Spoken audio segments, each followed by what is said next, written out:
El poder de la palabra para transformar una nación.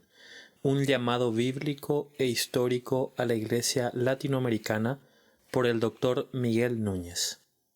Prólogo por Robert Plummer. El libro que tienes en tus manos fue presentado originalmente como la tesis doctoral del Dr. Miguel Núñez para el Seminario Teológico Bautista del Sur en Louisville, Kentucky, Estados Unidos. Cuando se me pidió que supervisara al Dr. Núñez, sentí como si le hubieran pedido a Josué que supervisara a Moisés. Soy más joven que el Dr. Núñez y, por supuesto, tengo menos experiencia pastoral. Aprendí mucho al trabajar con este hermano maduro en la fe, y hasta el día de hoy recuerdo con caluroso afecto cristiano nuestras conversaciones y tiempo juntos. Ahora tengo el doble honor de escribir el prefacio de esta excelente obra. La mayoría de los estudiantes del doctorado escriben su tesis sobre temas que esperan comprender mejor a lo largo del tiempo. Algunas veces toma décadas ver que las experiencias de los graduados de doctorado se emparejan con su conocimiento teórico y académico. El Dr. Núñez tomó la dirección opuesta. Después de muchos años de vivir una vida cristiana fiel, sin mencionar las casi 2 décadas de asombroso liderazgo en la Iglesia Bautista Internacional ubicada en Santo Domingo, República Dominicana, el Dr. Núñez nos ha presentado un manual bien investigado, interesante y en lenguaje sencillo, con el que podemos entender la forma en la que Dios quiere que el Evangelio de Jesucristo impacte nuestras vidas y sociedades. Como líder de iglesia en Latinoamérica, el Dr. Núñez apela con pasión y contundencia a otros pastores de la región.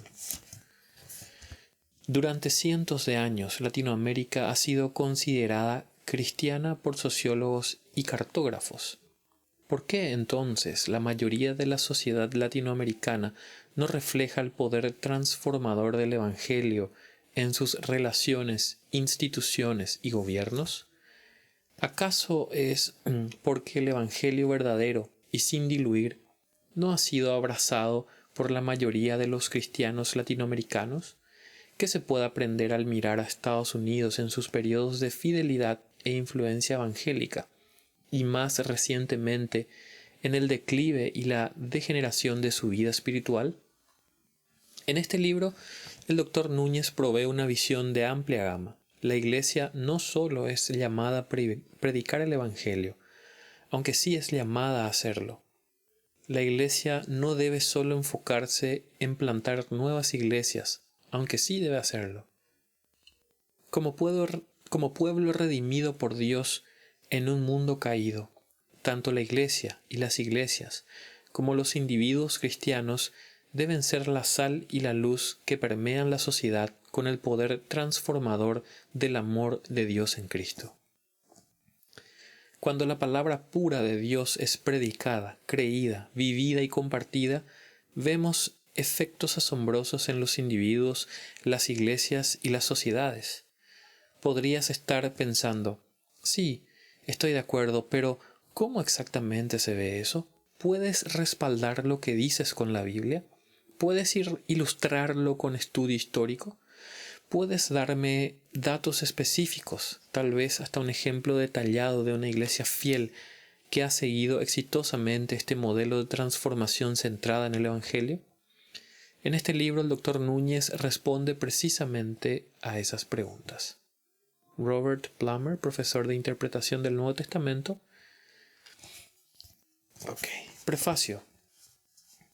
Años atrás comencé a leer sobre lo sucedido en Europa después de la Reforma y sobre los cambios reportados en Estados Unidos posterior al primer y al segundo gran avivamiento.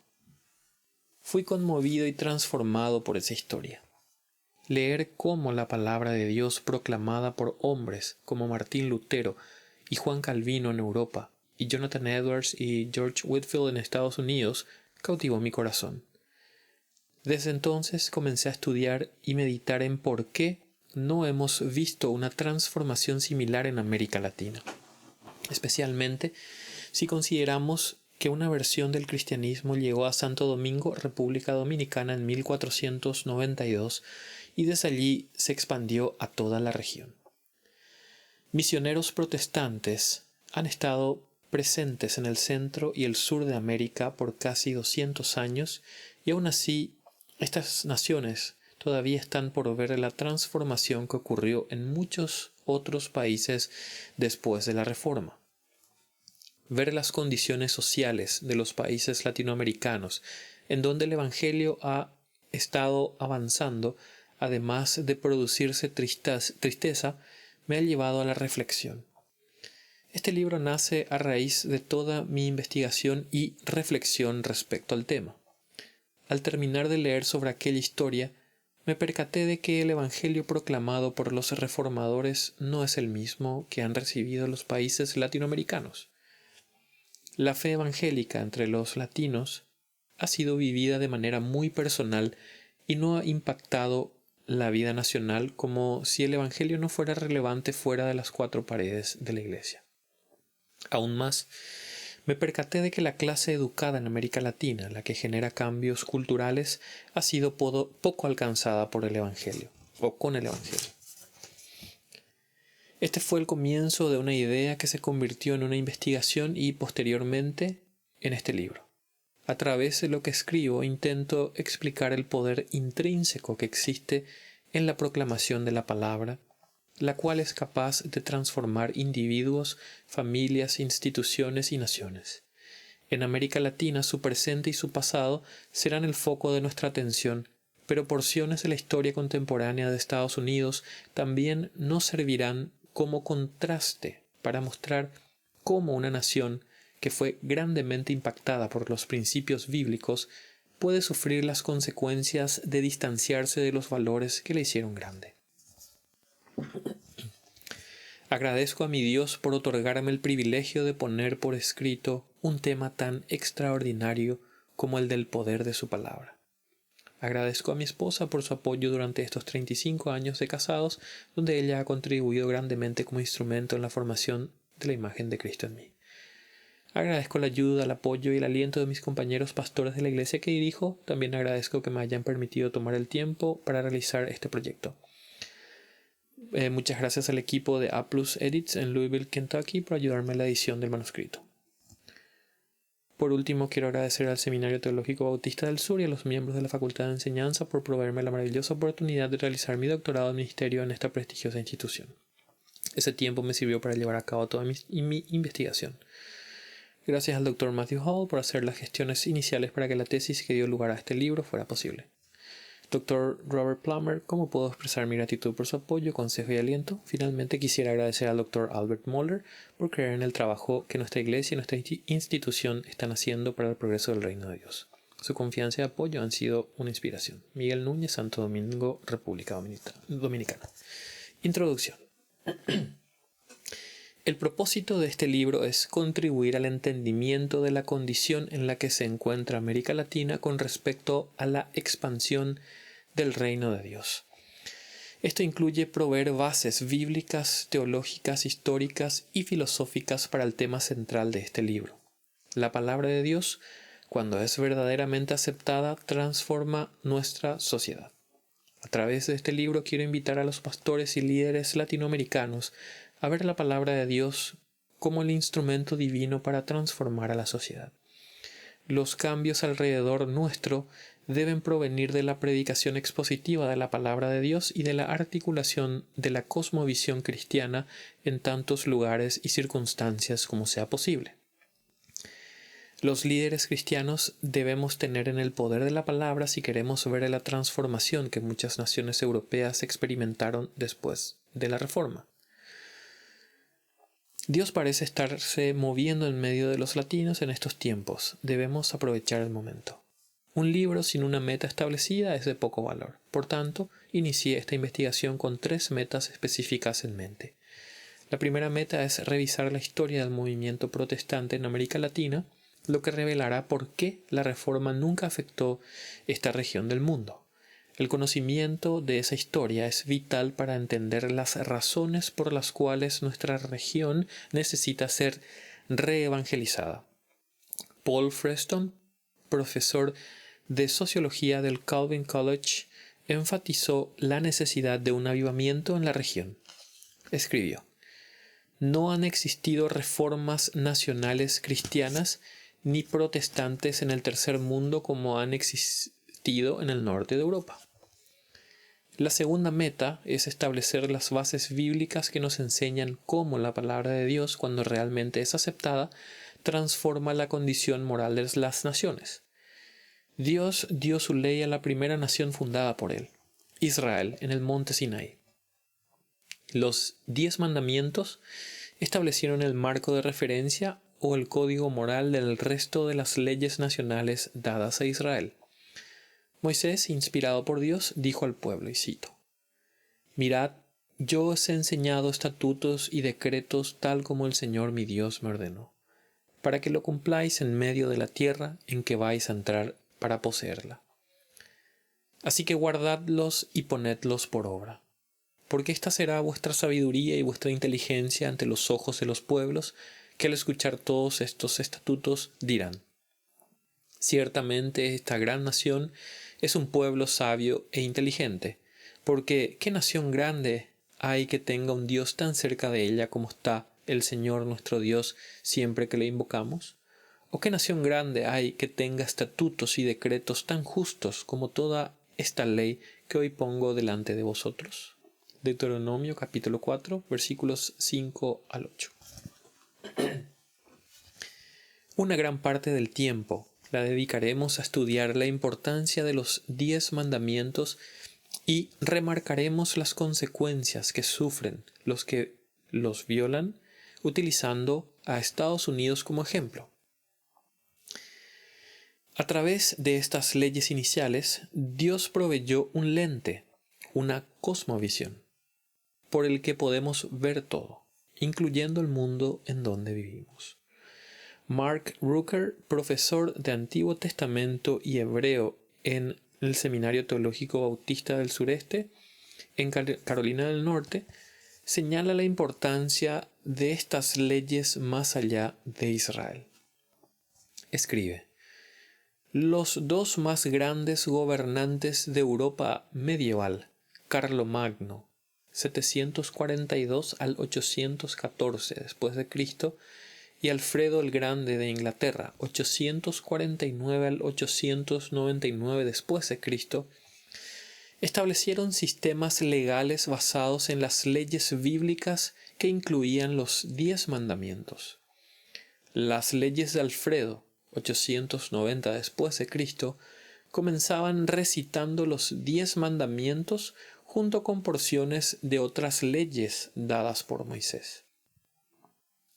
Al pasar al Nuevo Testamento, pero manteniendo el desarrollo de la base bíblica para esta obra, seguiremos el curso de la expansión de la palabra de Dios en el libro de Hechos, con el fin de contemplar cómo la predicación de la palabra comenzó a cambiar el mundo del primer siglo. Aparte del recorrido narrativo en Hechos, la historia de la Iglesia también nos muestra que el poder de la palabra puede transformar una nación. Para el momento de la Reforma, Lutero expresó su confianza en el poder de la palabra de Dios. Al mirar hacia atrás y ver los resultados, él escribió: Yo solo pensaba, predicaba y escribía la palabra de Dios. De otra manera no habría hecho nada. Y después, al dormir o tomar la cerveza de Wittenberg con Felipe, Melanchthon y Nicolás de Amsdorf, la palabra debilitó el papado como ningún príncipe o emperador había hecho. Yo no hice nada, la palabra lo hizo todo. Junto con el movimiento de la Reforma, la historia cristiana de Estados Unidos revela el efecto que puede producir la palabra en una nación. Estados Unidos representa un buen ejemplo porque fue una nación fuertemente impactada por la exposición de la palabra por más de 200 años, desde el arribo de los puritanos y especialmente durante los grandes avivamientos. Desafortunadamente, esta nación hoy sufre las consecuencias de sacar fuera de los salones de clases, de los edificios gubernamentales y de la sociedad en general la palabra que les dio vida. Después de sentar estas bases, presentaremos una nueva estrategia para reevangelizar a Latinoamérica, predicar expositivamente el Evangelio. Como escribe John Frame, cualquier cosa que Dios hace, la hace por su palabra. Lo que Dios hace, la palabra lo hace. Este énfasis es importante porque en gran parte la predicación de la palabra en nuestra región es proclamada de forma selectiva, conveniente, temática, subjetiva y pragmática. Está basada más en la opinión del predicador que en la exégesis del pasaje. Una nueva generación de predicadores y maestros debe levantarse y asumir este reto y, por la gracia de Dios, cambiar el curso del continente latinoamericano durante todo el tiempo que Dios nos permita disfrutar de su gracia abundante. La tercera y última meta es presentar a nuestra iglesia en Santo Domingo, República Dominicana, como un modelo potencial para las iglesias de este siglo, especialmente para el contexto hispano. Esta meta se desarrolla en el último capítulo de este libro. Iglesias saludables que impacten a la comunidad circundante son escasas hoy, pero la realidad no debe desanimarnos de predicar la palabra, sea ella escuchada o no. Ezequiel 2:7. Las últimas palabras pronunciadas por Cristo fueron: Toda autoridad me ha sido dada en el cielo y en la tierra.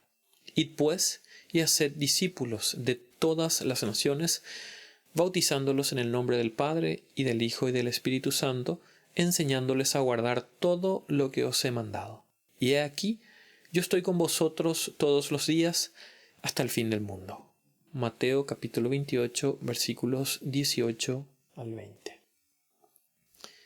Si toda autoridad le ha sido dada a Cristo, no debemos temer nada, y no necesitamos otra cosa sino el Evangelio, que es poder de Dios para la salvación. Contexto del ministerio. En la actualidad soy el pastor titular de la Iglesia Bautista Internacional, IBI, en Santo Domingo, República Dominicana.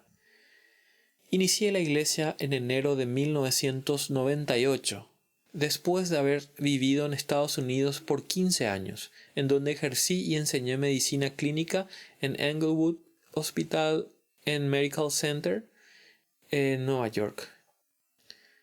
En New Jersey, perdón, me imagino. Las siglas NJ. ¿sí? Afiliado a la Escuela de Medicina Mount Sinai de New York. En mayo de 1997, mi esposa y yo regresamos a República Dominicana, mi país de origen, con el propósito de iniciar una iglesia. Desde el comienzo trazamos la visión para dicha congregación, reconociendo que Dios es el que provee dirección. No obstante, una visión clara es necesaria para mantenernos avanzando en la dirección que Dios nos señale. Como enseña la Biblia, donde no hay visión, el pueblo se desenfrena. Proverbios capítulo 29, versículo 18. Dios ha mostrado su placer con nuestra visión al bendecirla, permitiéndonos llevarla a cabo. Nuestra visión es la siguiente: ser una iglesia sin muros, fundamentada en la suficiencia de las Escrituras y formada por discípulos de íntima comunión con Dios y entre ellos mismos, que caminen en integridad de corazón y con un testimonio público que impacte su esfera de influencia hasta que la gloria de Dios cubra nuestra tierra. Me referiré a la visión para nuestra iglesia en el último capítulo de este libro. Con ese fin, hemos enseñado y predicado de forma expositiva desde el inicio, buscando dar honor a la revelación divina. Su gracia ha bendecido esta intención. Comenzamos con un estudio bíblico en nuestro hogar, compuesto de 10 o 15 personas, y ese trabajo fue creciendo. Ahora tenemos una asistencia de unas 2.500 personas cada domingo. Al inicio solo necesitábamos un pastor de medio tiempo, pero ahora tenemos 7 pastores de tiempo completo, un anciano de medio tiempo, más de 70 diáconos y diaconisas y un número significativo de otros líderes que trabajan bajo la dirección del cuerpo pastoral y del cuerpo de diáconos. Las diaconisas son parte del equipo de hospitalidad, enseñan y discipulan a otras mujeres, lideran el ministerio de mujeres de la iglesia y son una parte importante del ministerio de niños. Por la gracia de Dios, hemos sido capaces de ministrar a un gran número de profesionales. A través de la predicación del Evangelio, muchos nuevos creyentes han desarrollado sensibilidad hacia aquellos en necesidad, lo que ha provisto un maravilloso modelo de lo que significa ser la Iglesia de Jesucristo. Ahondaré más en este tema en el último capítulo, cuando presente a nuestra Iglesia como un modelo, no el único modelo, para llevar a cabo la Gran Comisión en América Latina en el siglo actual. La cosmovisión del contexto de nuestro ministerio. La cosmovisión latinoamericana ha sido mayormente animista, sincretista, creencias católico-romanas mezcladas con santería, y modernista. El posmodernismo tiene una mínima influencia en América Latina y es visto solo en aquellos que se encuentran en el extremo del secularismo. América Latina podrá tener una clase élite de personas cosmopolitas y posmodernas, pero en su mayoría las ideas del Dios bíblico, tan distorsionadas como puedan estar por la influencia del catolicismo, aún son parte de la cultura. El animismo ha influenciado no solo a la tradicional Iglesia de Roma, sino también a muchas de las creencias antibíblicas manifestadas en iglesias evangélicas, entre comillas, que abusan de la práctica de los dones sobrenaturales del Espíritu. Modernismo, entre comillas, es la mejor forma de etiquetar la cosmovisión del continente mezclada con catolicismo romano, deísmo y animismo. La Iglesia debe entender la cosmovisión de la población latinoamericana porque es vital para poder transmitir una comunicación efectiva. Todo lo anterior nos puede explicar por qué la vida de los cristianos de nuestra región no ha sido transformada y no ha servido como instrumento en favor de la transformación de su cultura. El cristianismo bíblico está representado en las naciones latinas, pero el porcentaje es pequeño. El protestantismo comprende menos del 15 al 20% en la mayor parte de las regiones. De estos, aproximadamente de 2/3 partes a 3/4 partes son pentecostales. Base lógica. América Latina necesita ser reevangelizada a través de la predicación expositiva. Este tipo de predicación no es común en nuestra región. La predicación expositiva es la joya perdida de la iglesia latinoamericana. El típico pastor latinoamericano no predica expositivamente debido a falta de entrenamiento. De hecho, muchos ni siquiera han tenido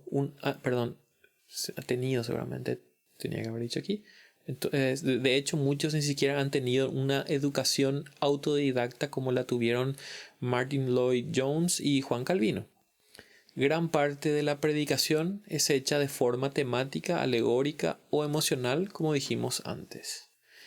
En la mayor parte de estos casos, el propósito de los pastores ha sido sacudir las emociones de la audiencia. Con esta clase de predicación, el evangelismo y la santificación se vuelven difíciles y la formación de una cosmovisión cristiana nunca ocurre. Debido a las implicaciones que la falta de entrenamiento conlleva, su necesidad en América Latina es evidente. En este punto necesitaremos creatividad para proveer educación a un grupo de pastores que ya dirigen una iglesia y no tienen la posibilidad de asistir a un seminario sin afectarla seriamente. Programas más cortos y entrenamiento en línea deberán ser creados, como lo hemos hecho en nuestra propia institución. Las iglesias posteriormente necesitarán hacer acuerdos con otras instituciones para lograr un entrenamiento más avanzado. Muchos cristianos han permitido que su fe sea confinada a la privacidad de su mundo con consecuencias monumentales. Otros han intentado influenciar sus culturas a través de la política, pero han fracasado. Son pocos los que han confiado en la palabra de Dios para transformar los corazones y las mentes de su sociedad.